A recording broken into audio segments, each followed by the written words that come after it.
Could FDA-approved Vyvgart, efgartigimod alpha FCAB for intravenous infusion, or Vyvgart Hytrulo, efgartigimod alpha and hyaluronidase QVFC for subcutaneous injection help your adult patients? Explore clinical trial data and learn how to get patients started at vyvgarthcp.com. Vyvgart is a registered trademark of argenx. Vyvgart Hytrulo is a trademark of argenx.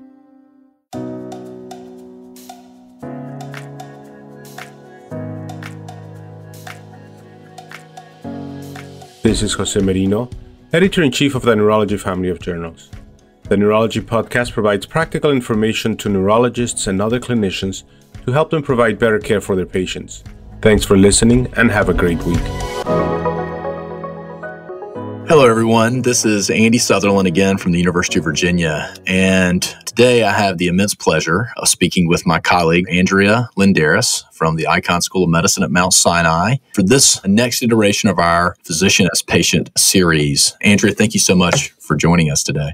Thanks so much for having me. Well, I'm very much looking forward to it. Hopefully, you've been listening to prior episodes on the Neurology podcast of our Physician as Patient series, where we allow colleagues in the field of neurology to share their experiences as patients or caregivers of loved ones who have been patients and how that has helped shape their perspective on practicing neurology in the greater profession that we're all in.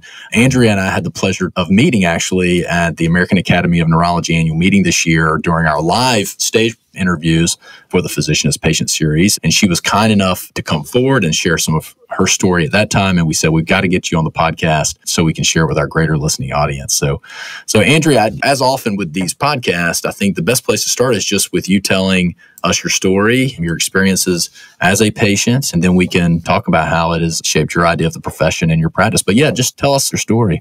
I think I would start this by saying that I have chronic experiences of being a patient, and then I've had kind of episodic, acute experiences of being a patient. I was born with Usher syndrome type 2A actually, and what that is a congenital hearing loss, sensory neural, so I wear 2 hearing aids, and it's also a progressive retinal disease of retinitis pigmentosa, so I describe to most people that I have line of sight vision. I was born at a time where these genetic tests weren't something that my parents had access to. And so I discovered that over time in elementary school and later on in high school about my vision.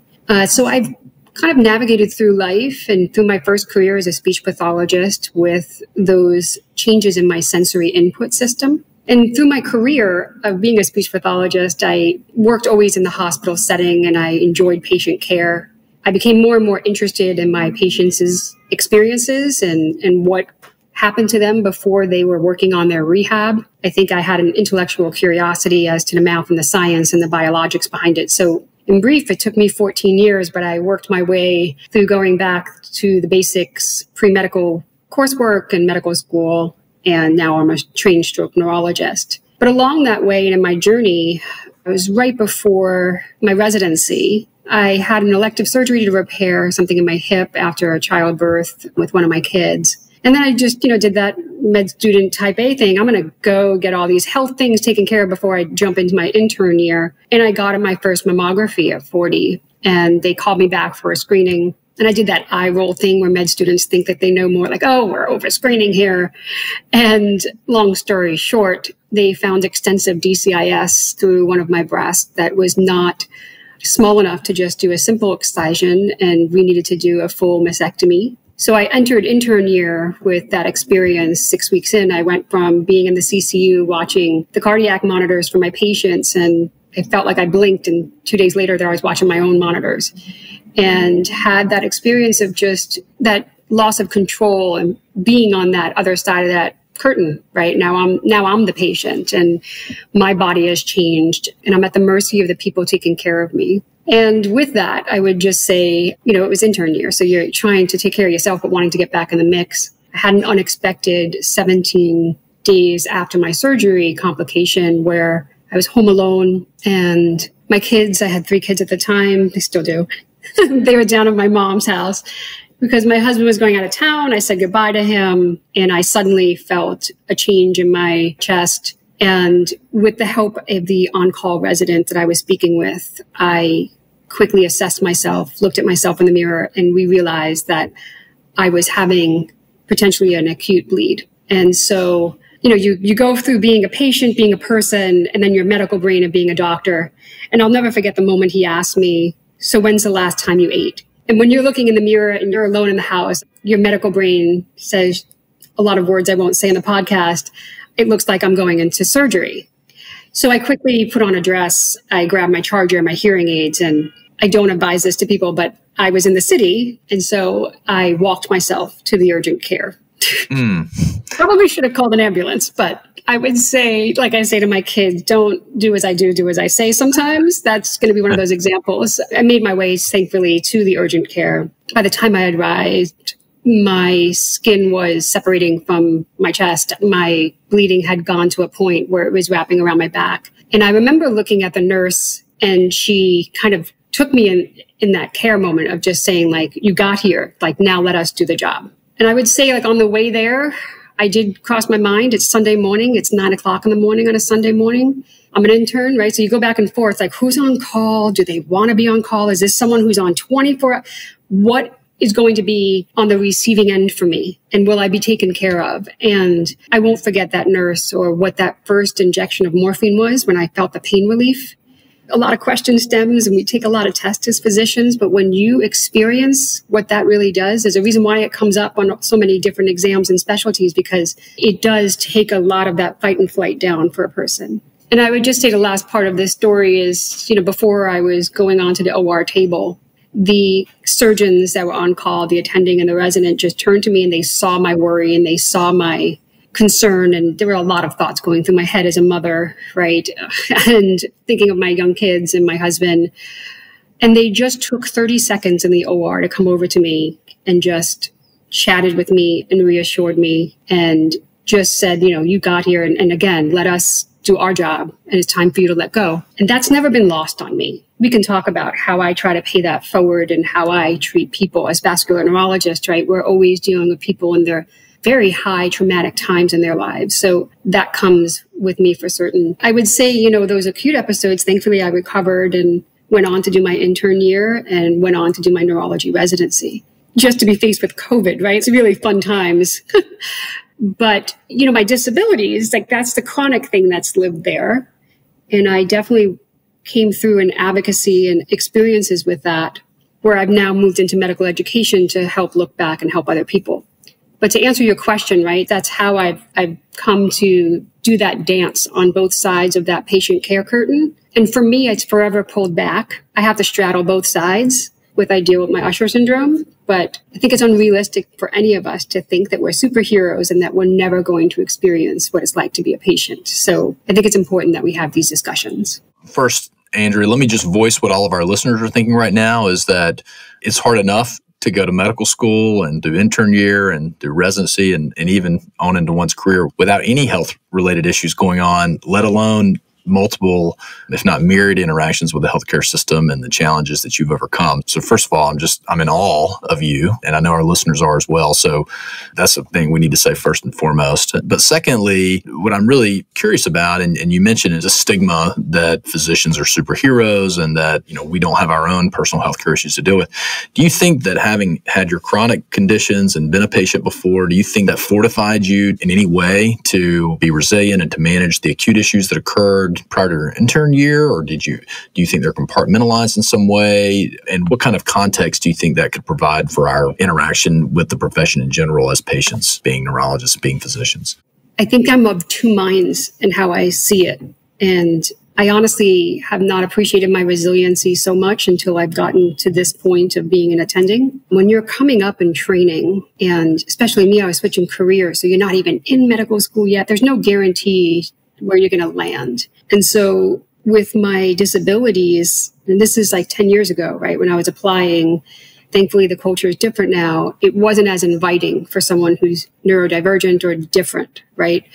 So I always had this imposter syndrome. I think many of us can relate to that. That added another layer for me. But what came out of these more acute episodes for me was that fight or flight moment, ironically, is a very clear moment of the path or what I need to do. And so all those voices of self-doubt and all those negative influences. There's no time for that in those acute moments. And so when I looked back, reflecting on everything, I'm like, well, why can't I kind of encapsulate that to just live when I'm in a calmer state with less noise like that? In those acute moments, I think of it as just, what is the next step? What do I need to do next? What do I need to do next? And it's very linear, not how everyday life is when we're calm and relaxed and we're just navigating most things. But I think it's helped me prioritize and have the perspective of how much weight I'm going to give all those self-doubt feelings, right? I think I'm part of mentorship groups for people with different abilities, and I'm fortunate that I am training where I trained in this part of the country and people who are open-minded, because at the end of the day, you're at the mercy of your program directors and your medical education system that you're in. And so I think for me, it's being appreciative. The team that I went back to in my intern year and even in my training was able to make room for me to be out, able to cover for me. And I did sacrifice when I went back, right? My elective time, et cetera, to contribute back. But as part of that, they also provided me time to have a meeting with a psychiatrist to kind of work through what I had experienced in my personal life. So I think that was unique to my experience. I'm not sure that that's something that would be guaranteed to everyone who is in that circumstance. No question about it. I think your experience is no doubt an N of one. I mean, it's really incredible all you've come through and to be successful and to be able to now give back in the way that you're giving back. But I really love how you broaden it to just managing one's own vulnerability and the fact that we all have imposter syndrome at some level, and we can't predict what circumstances, healthcare related or otherwise, we're going to encounter in our lives outside of the profession, but being able to develop skills and create an environment for not just ourselves, but for our colleagues to not only survive, but hopefully thrive in that environment, I think is so important. And talking about paying it, not only you're a clinician, but you're an educator now, right? I think you work with the clerkship, the students there at Mount Sinai. Obviously, you're spending time with the residents. How has this all shaped your day-to-day interaction with patients? What is the message that in a very short amount of time with students and residents who may not have that life perspective to bring to bear to really understand what you're trying to convey to them? How do you try to send that message? What message are you trying to send in your day-to-day practice, Andrea? What I would say is there's a larger hand in the education and the curriculum that I'm working on in the clerkship with my counterpart, Matt Swan. We're actually trying to roll out something in July where students will have an experience to get some exposure and think about this construct of doctor and patient. And we try to be inclusive and do DEI efforts on how we should support our patients with disabilities. The part that's missing from it is when we rip that apart and say, well, do we give the same courtesy to each other as people and as colleagues? And I'm excited about this because I think you have MD, PhDs, you have clinical MDs that are coming up. And if you can just put in the back of someone's head how to be more inclusive, how to use more descriptive language, how to be more considerate to somebody else's needs, I think that's really developing great leadership. And if future scientists and future practicing clinicians and physician scientists can operate from that common language or experience, I think it's going to be all the more beneficial for the next generation coming up. And so I'm excited that we're doing that. I'll let you know how it goes in July. But then on a personal level, anybody who works with me, I'm forced to be in this position. I have to have authority. I'm your attending. But I'm also vulnerable because I actually need your help when we go down to the emergency room together. Which direction am I going? And is there a dynamic thing that I may bump into and not see? And I don't think we allow ourselves to be vulnerable with our trainees in that way. And so I constantly will give them permission to interact with me that way. And sometimes I take my mobility cane with me to the emergency room, and sometimes I don't. Depends how tired I am. It's kind of like when you wear your glasses or you don't. Same privilege, right? Or if we're looking at imaging together and I'm using the mouse and they see me bring the mouse up to the left corner and they're like, oh no, that's not where it is. I'm like, oh, forgive me. That's what I do because I have line of sight vision to find where the mouse is. And then I scale down and I bring it to where I need to look. So I'm constantly educating them on what I'm doing to compensate, right? Allowing the permission. This is what it feels like. We can talk about it. It doesn't have to be uncomfortable. And then the flip of that is that sometimes some of the things I do to compensate benefits them. So just the other day, I have a little pocket magnifier with a light to look at pupils so that the eye is magnified and you have a light in there so you can really see it. It's not just using a pen light. And someone was with me who was like, that's really cool. I'm like, yeah, it's on Amazon. Like, it's not an expensive little trick. But what benefits me can also benefit you, and we can actually both see the eye at the same time. Very similar with my Panoptic that I use with my iPhone. We're both looking at that screen. So I think there is normalizing this vulnerability, and then there's also an imaginative way to use clinical tools that can be better for teaching and just for clinical exams.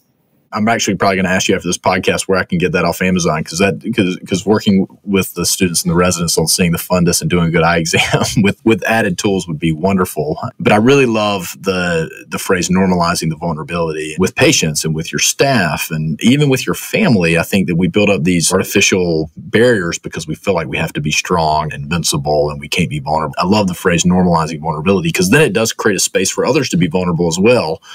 Our patients, hopefully to open up to us and to trust us and to feel a human connection with us, but especially with students and learners who need to be able to feel like they can voice doubt and they can voice when they feel like they've done something wrong or they're struggling in their personal lives. And I think that sentiment that you're propagating, that you're creating, that hopefully others are going to benefit from this podcast, I think is so important to this just sort of environment of burnout, frankly, that we're in neurology and in the healthcare profession.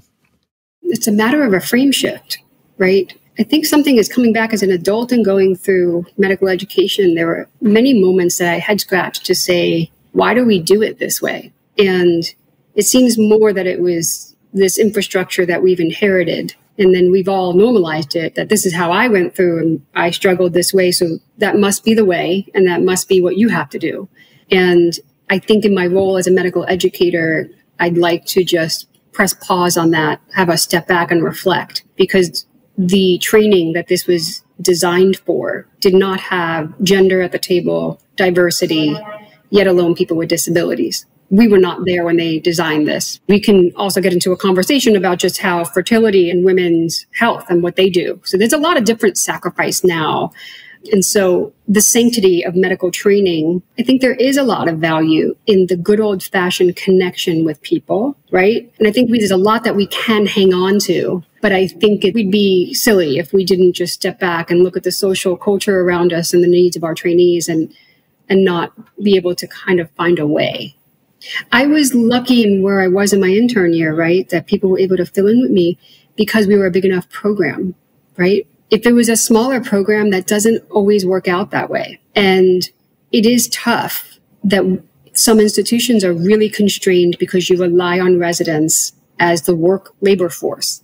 So that's where it's harder. We don't really leave room for the leave for the medical needs. So that pressure comes filtering down on us sometimes in a negative way. That's a valuable message, not just for the educators among us, but really a societal question about medical education and where do we emphasize our resources when they're contracting for institutions and for GME environments. And we're just creating this sort of high throughput clinical environment where you're right, Andrea, there's not flexibility for somebody to get sick or to need to go out on medical leave or simply even to have a mental health day because of a bad outcome or something going on in their personal life. We have to provide that amount of oxygen in the clinical learning environment because otherwise it's impossible from an educational standpoint because it's inflexible, and then it also is simply not healthy for our learners. So thank you for saying that. Hopefully there's some administrators and policymakers out there listening to this as well. So I think the other piece too is to start thinking of each other as patients in that way, right? And leaving room for the kindness, and having a baby is being a patient, right? So young women want to have those opportunities. I think it doesn't always have to be in a tragic way. It can be in the joyful times of our lives too. And I think making room for that is going to be meaningful, long-standing for our trainees. Well, Andrea, I know that we could continue to gain wisdom from your story, from your conversation, and maybe we can even have you back. Maybe we'll get you on the other side of the microphone doing some of these interviews as well, bringing that wisdom to bear. But are there any last-minute messages or piece of advice or points that you want to make before we wrap up today's podcast? I think I would just emphasize that we should take a moment to make sure we keep in mind people who have, especially our neurologic patients, that their disabilities or their changes in their body is not the extent of their experience, and that there are adaptive resources out there for them to live and reintegrate into a very fulfilling life. And that includes ourselves. and definitely includes ourselves. Well, I think for this particular podcast series of physicians as patients in the field of neurology, I don't think it could be said any better. And again, on behalf of the podcast and the folks here at the Journal, thank you so much for the courage to come forward and share your story and all you're doing, both there at Mount Sinai, but also for the greater world of neurology, Andrea. You're great inspiration, and I look forward to future conversations. Thanks so much, Andy. I really appreciate it. This is Stacey Clardy, your podcast editor. If you've enjoyed the podcast, please take a few moments to subscribe, rate, and review the Neurology Podcast through Apple Podcasts, Google Podcasts, Spotify, or wherever you listen. And remember, you can always head to neurology.org/podcast for our full list of past episodes. Or you can also search by keyword in your podcast app for any neurology-specific topics you want to learn about.